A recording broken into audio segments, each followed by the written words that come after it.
ময়মনসিংহ নগরীতে দেদারসে চুরি হচ্ছে ম্যানহোলের ঢাকনা। ঘটছে দুর্ঘটনা। খোলা ম্যানহোলে নিশান টানিয়ে সাধারণ মানুষকে সতর্ক করা হলেও ঠেকানো যাচ্ছে না চুরি। এজন্য পুলিশের সহযোগিতা না পাওয়ার অভিযোগ সিটি কর্পোরেশনের। ময়মনসিংহ প্রতিনিধি মোজাম্মেল খোকনের রিপোর্ট, জানাচ্ছেন লামিয়া তানজিল মাহমুদ। প্রাচীন পৌরসভা ভেঙে 2018 সালের 2 এপ্রিল গঠিত হয় ময়মনসিংহ সিটি কর্পোরেশন। নগরবাসীর জীবনমান উন্নয়নের রাস্তাঘাট, ড্রেন, ফুটপাত নির্মাণ ও জলাবদ্ধতা নিরসনের কাজ শুরু হয় 2020 সালে।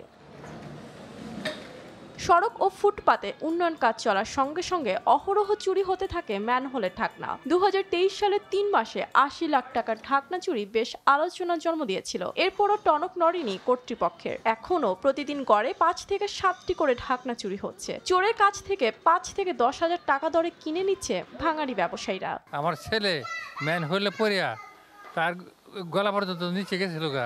রিস্কা ঢুকে পড়ে, বাচ্চা ঢুকে পড়ে। এই যে আমার এই নাতিনডারে লই আমরা ঢুকে পড়ছিলাম। আসো, এই যে নাতিনডারে লই এই মেন হলে ঢুকে পড়ছিলাম।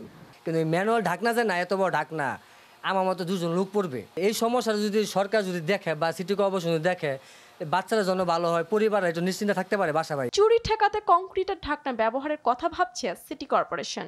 আমাদের নজরে আসার সাথে সাথেই আমরা চেষ্টা করি যে দ্রুততম সময় কিভাবে লাগানো যায়।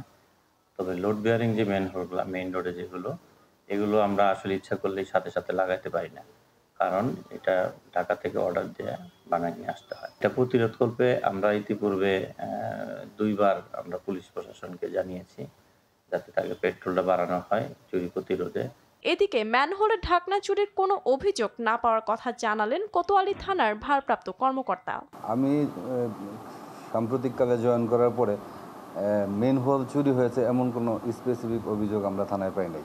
শহরের মধ্যে 1 মাসের মধ্যে মেইনহোল সংক্রান্ত কোনো দুর্ঘটনার মেসেজ আমাদের কাছে নেই এবং ঘটেও নেই। ঢাকনা চুরি বন্ধ না হওয়ায় বর্ষার দিনে ঝুঁকি নিয়ে রাস্তায় চলাচল করতে হচ্ছে ময়মনসিংহ নগরবাসীর। তাই নিরাপদ সড়ক নিশ্চিতে কর্পোরেশনের দ্রুত কার্যকর পদক্ষেপ দাবি তাদের। লামিয়া তানজিল মাহমুদ, RTV।